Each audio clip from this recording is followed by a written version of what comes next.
और एक बार की बात है, गौतम बुद्ध अपने शिष्यों को जिंदगी से जुड़ी अच्छी बुरी चीजों का ज्ञान दे रहे थे। सभी शिष्य उनकी बातों को बहुत ध्यान से सुन रहे थे। उन सभी में एक शिष्य ऐसा था जिसे प्रश्न पूछने की बहुत आदत थी।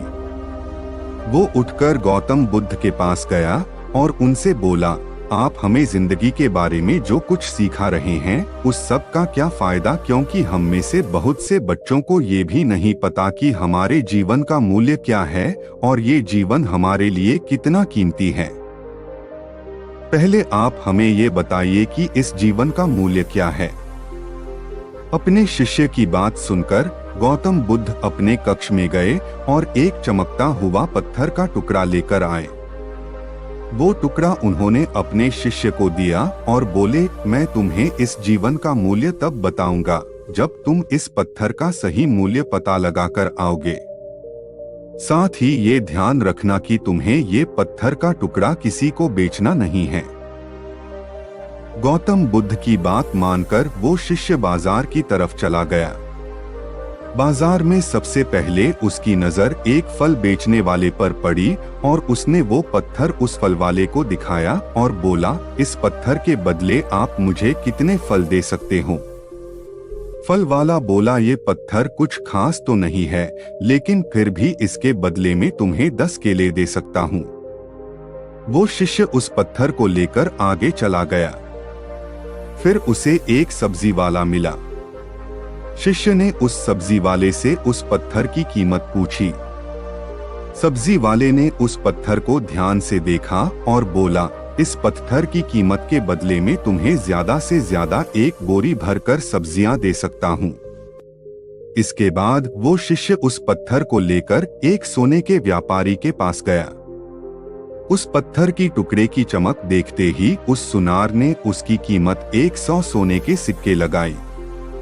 शिष्य ने वो टुकड़ा बेचने से मना किया तो वो सुनार उसके बदले 200 सोने के सिक्के देने को भी राजी हो गया, लेकिन शिष्य ने वो पत्थर नहीं बेचा।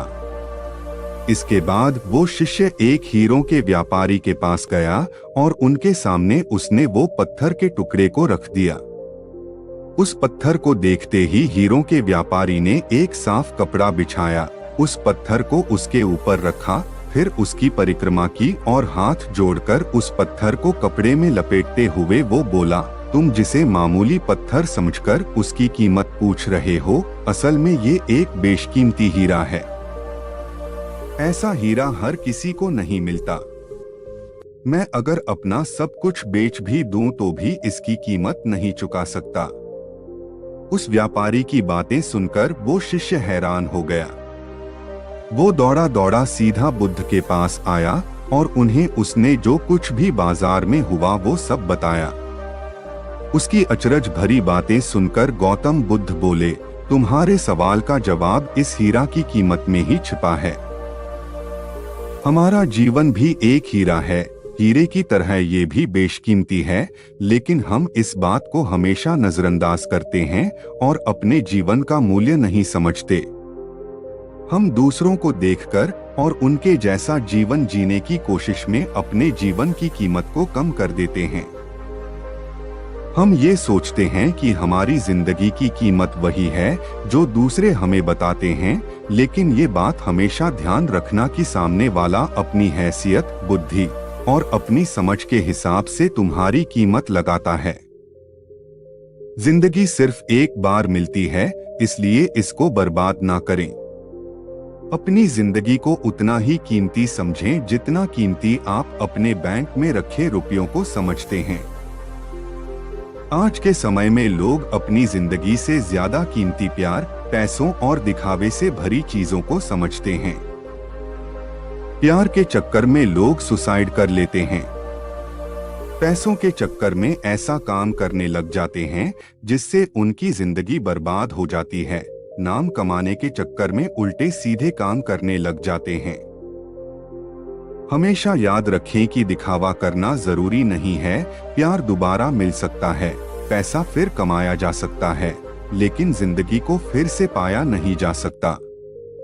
इसलिए अपनी इस बेशकीमती जिंदगी को अच्छे से जिएं। हर पल का आनंद लें। कभी ये ना सोचें कि आप इस दुनिया में किसी काम के नहीं है, ना कभी ये सोचें कि आपकी जिंदगी व्यर्थ है। आपके होने या ना होने से कुछ फर्क नहीं पड़ता। जब भी ऐसे नेगेटिव विचार आपके मन में आए तो खुद को बस ये याद दिलाएं कि जीवन एक बेशकीमती हीरा है।